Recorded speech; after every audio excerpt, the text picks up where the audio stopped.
कळ काढा, थोडी कळ काढा। आता आम्ही जसं लाडकी बहिणीला पहिले 3,000 दिले, आता सप्टेंबरचे पैसे आले। आज मी तुम्हाला सांगतो, ऑक्टोबर आणि नोव्हेंबरचे पैसे 10 ऑक्टोबरच्या आत भाऊबीजेची ओळणी माझ्या बहिणींच्या खात्यामध्ये जाणार आहे, हा शब्द मी तुम्हाला देतो। बहिणींनो, काळजी करू नका, हा भाऊ तुमच्या पाठीशी आहे, धनंजय मुंडे तुमच्या पाठीशी आहे, आमचं मंत्रिमंडळ तुमच्या पाठीशी आहे। तुम्ही काही काळजी करू नका, फक्त ते पैसे तुमच्या करता वापरा।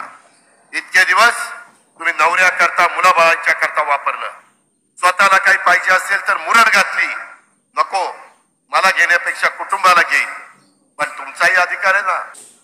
सगळी सोंग करता येतात, पैशाचं सोंग नाही करता येत।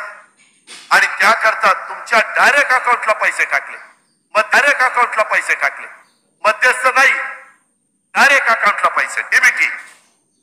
आताच मी सकाळी आदितीशी बोललो, अजून किती पैसे पाहिजेत, तिने सांगितलं दादा इतके इतके हजार कोटी रुपये लागतील। तुमची सभा झाल्यानंतर मुंबईला जाणार आहे, उद्या कदाचित सुट्टी असेल तरी देखील परवा दिवशी ते जे काही लागतात तेवढे पैसे तजवीज केली जाईल।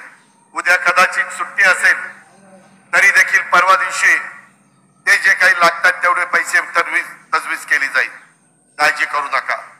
पण तुम्ही सन्मानाने राहा, सबल व्हा, सक्षम व्हा। स्थिती आपली भक्कम आहे। आजपर्यंत 1,60,00,000 महिलांच्या खात्यामध्ये लाडक्या बहीण योजनेचा निधी, सन्मान निधी दिलेला आहे। आणि आता ज्यांना पहिल्या 2 महिन्याचा निधी मिळाला नाही त्यांना एकदम 3 महिन्याचे प्रत्येकाला 4,500 रुपये जमा त्या ठिकाणी केले जाणार आहेत। हा महायुती सरकारने दिलेला शब्द पाळलाय, कोणत्याही परिस्थितीत ही योजना बंद होणार नाही। ही काळ्या दगडावरची पांढरी रेघ आहे।